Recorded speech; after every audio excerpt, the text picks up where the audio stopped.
and only do that much actions. Now where did the Shraddha originate from? Now let's show you a glimpse what is written in the Puranas. This is Markandeya Puran. There was a sage named Ruchi.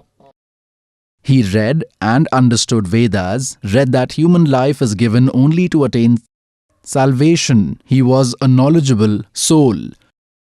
That is why he did not marry, remained a bachelor.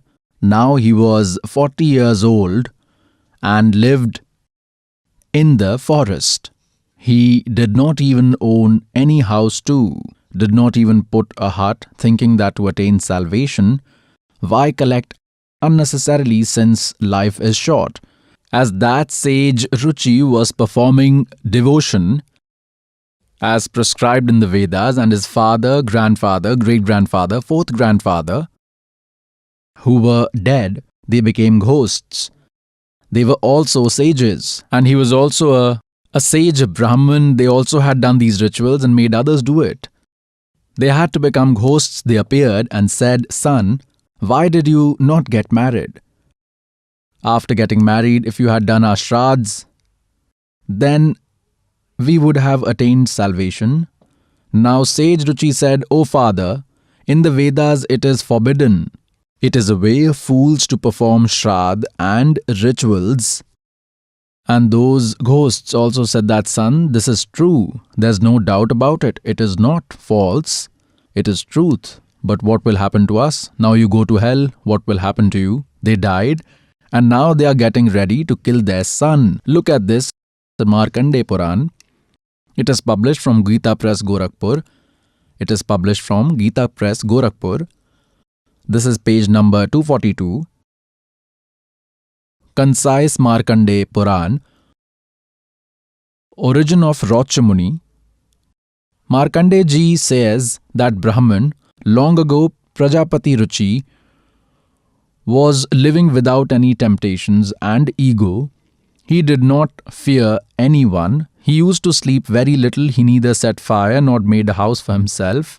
He used to eat once and live without any home. Seeing him living free from all attachments and temptations, his ancestors said, "See here, all those four ghosts have come. See here, he is Ruchi sage. All these were earlier Pandits. Now they have become ghosts. They worship ghosts. Now they have become ghosts. Now they all appear together in front of sage Ruchi." Pitra said, "Son, marriage is the work of a good deed due to the purpose of heaven and the degeneracy." These are the words of these ancestors. These are the words of these ancestors who are giving their advice. Now see, why did you not do that?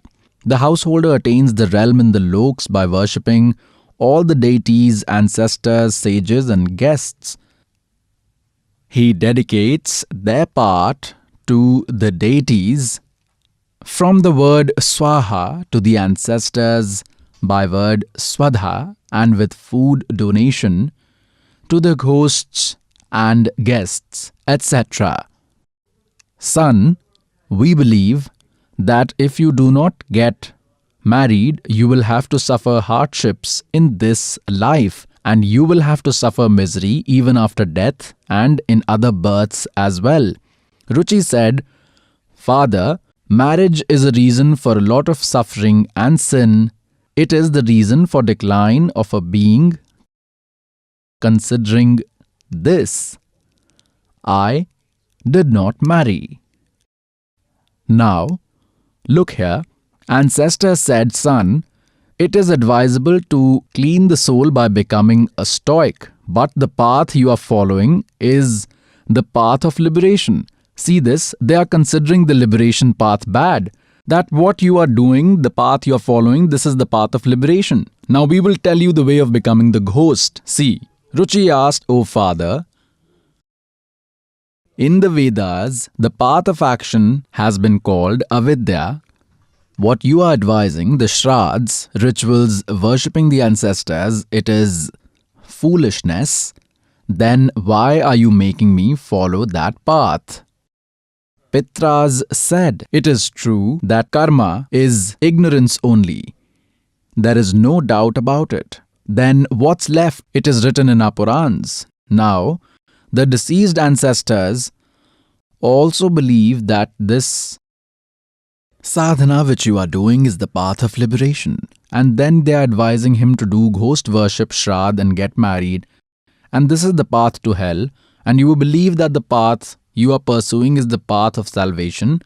And sage Rishi says in Vedas, it is written that the ghost worship and shraddh is the path of ignorance and idiots. And the Pitras are also accepting that yes, it is true. There is no falsehood in this. They still are talking nonsense that you must do this, the ancestors do this, Pitras do such things and such things, they bless you with the sun. They have made us fools. Once upon a time, God Kabir Ji went to Ganga Ghat in Kashi. A ghat by the river Ganga was made there. There the Brahmins were taking water from the Ganga and offering it to the sun by pointing it towards it and poured it again in Ganga itself. Kabir Sahib entered the Ganga knee-deep in water and started throwing water off the Gangas on the track with full speed. Now all those Pandits left their work and started looking towards Kabir Sahib and asked, "Oh Kabir, what are you doing?" Kabir Ji said, "When I did not ask you what you are doing, why are you asking me? First tell me what you are doing." "We are offering and sending water to our ancestors in heaven. We are pouring water here by chanting a mantra facing the sun. Our hungry, thirsty ancestors will get water in the heaven." On this, God Kabir Ji said, "I have planted a garden in front of my hut and I am watering that garden," and again started doing this work. So they started saying, "Hey innocent person, how water will go so far? It is here only. The garden that you have put in front of your hut is small. How will it be irrigated?"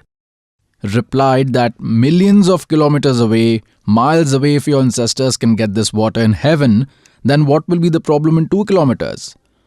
It shattered their misconception, for which Pandits accepted their mistake and took refuge of God